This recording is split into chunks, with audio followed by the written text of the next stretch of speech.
The life I live in Mesa Verde.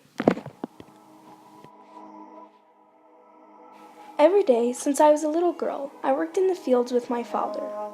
From sunrise till sunset, we labored all day. Somehow, all the hard work was worth it without pay.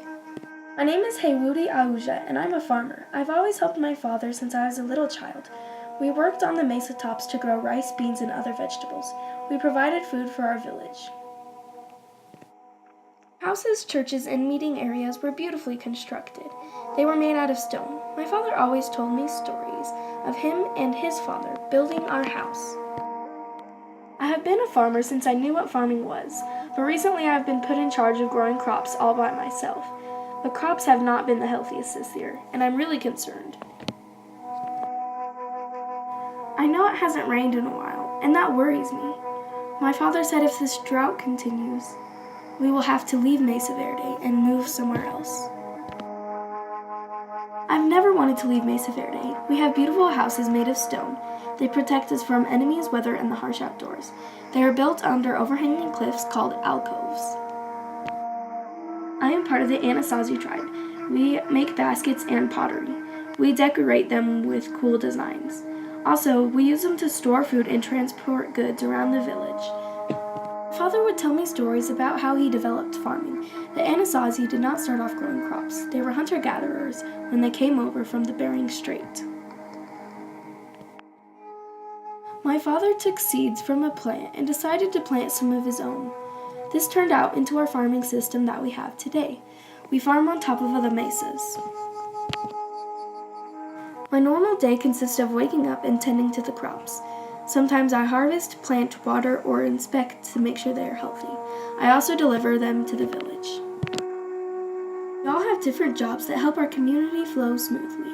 After delivering, I usually socialize with my friends or go to worship at my church. My house has 7 rooms. Some Pueblo houses have 1 and some have 150.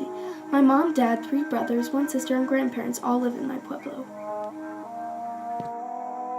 My job is scary and a lot of hard work. Whether I'm harvesting the crops or delivering them to town, it always wears me out. But more crops are dying. It hasn't rained in 3 weeks, and this is awful news because if we get a drought, we won't have food. And if we don't have food, we won't be able to live in this beautiful place. I have been praying that it will rain soon. The crops haven't grown at all. Plus, they have been turning brown and shriveling up. My father says if this drought continues for much longer, we will have to find another way of living. All this stress not being able to feed my community, I go socialize with my friends. We meet in an open area and we talk about men, our jobs, and other news spreading throughout Mesa Verde. The place I go most often is the Cliff Palace. The Cliff Palace is a magnificent place where I can worship. Here I pray that crops will grow. If they do not, I will have to leave Mesa Verde. As I journey back from the Cliff Palace to my house, I get the news of what happens. Crops have almost dried out completely. There is no hope for the crops to come back. This means I can't feed my village and community anymore, and we have to leave. My family packs up our house. I grab an embroidered bag and stuff it full with my dresses and pants. My shirts go in a basket my mother weaved, and we start on our journey. We follow the other people that are next to our pueblos. We are going to New Mexico, but I know since the drought has been happening that we have to move. Leaving the beautiful mesa tops and pueblo houses and the alcoves is hard, but we have to do what we have to do to survive. My baby, till I was 26 years old, I have lived in Mesa Verde, but I have to follow my tribe and survive. In the end, I think I will be happy in New Mexico.